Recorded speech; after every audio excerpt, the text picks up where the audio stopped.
हिंगोलीमधली सुद्धा अशीच परिस्थिती आहे। हिंगोलीच्या मेथा गावातील नदीकाठच्या हजारो हेक्टर शेतीचं मोठं नुकसान झालंय। पुराचं पाणी शेतात शिरल्यानं पिकांचं मोठं नुकसान झालंय। कापूस, सोयाबीन, तूर, मूग पाण्याखाली गेल्यामुळे शेतकऱ्यांच्या हातात काहीही उरलं नसून शेतकरी चिंताग्रस्त झालेत।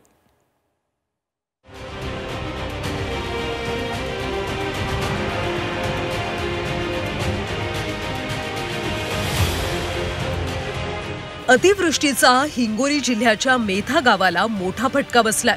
मेथामधल्या विठ्ठल लोंढेंच्या शेतातल्या पिकांचा अक्षरशः चिखल झालाय।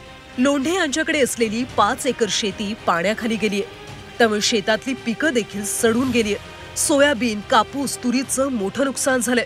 लाखो रुपये शेतात टाकून पिकं उभी केली, मात्र आता शेतात उरलाय तो फक्त चिखल। माझ्याकडे 5 एकर शेती आहे।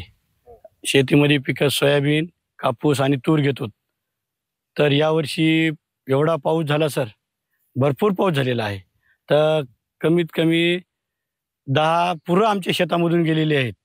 सोयाबीनचं तो त्याला शेंगा राहिल्या नाही, काय नाही, नुसतं ते काड्याच उभं राहिलेल्या आहेत। कापूस बी गेला, काळे घाटर पडले आणि तुरी उंबळूनच गेल्या सगळ्या।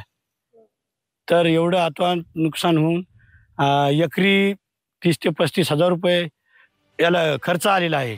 ही परिस्थिती फक्त एकट्या लोंढेंची नाहीये, हिंगोलीत अनेक शेतकऱ्यांची देखील अशीच परिस्थिती आहे। सर्व पैसे शेतीत टाकलेत, आता पावसामुळे पिकं नाहीशी झाल्यानं उत्पन्न मिळणार नसल्यामुळे शेतकरी हतबल झालेत।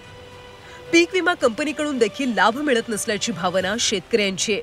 विमा भरलेला आहे, पण विमा भरून सुद्धा कोणी कंपनीवाला इकडे बांधावर यायला तयार नाही। फोन लावले तर फोन उचलत नाहीत। कृषी अधिकाऱ्याला बोलावून घेतलं तर कृषी अधिकारी सुद्धा यायला तयार नाहीत। फोटो टाका म्हणतात, फक्त पाण्याचे फोटो टाकले, सोयाबीनचे टाकलेत, तरी त्याच्यावर काहीच बोलायला तयार नाहीत। आणि काल अक्षरशः एवढा पूर आला की पूर्ण झाडं उपटूनच गेलेली आहेत। यंदा चांगला पाऊस झाला म्हणून शेतकरी आनंदात होते। दुष्काळी भाग असलेला मराठवाडा देखील सप्टेंबर महिन्याआधी झालेल्या पावसावर समाधानी होता। मात्र गेल्या काही दिवसांपासून सुरू असलेल्या पावसानं शेतकऱ्यांची स्वप्न हिरावून घेतली आहेत। गजानन देशमुख, झी 24 तास, हिंगोली।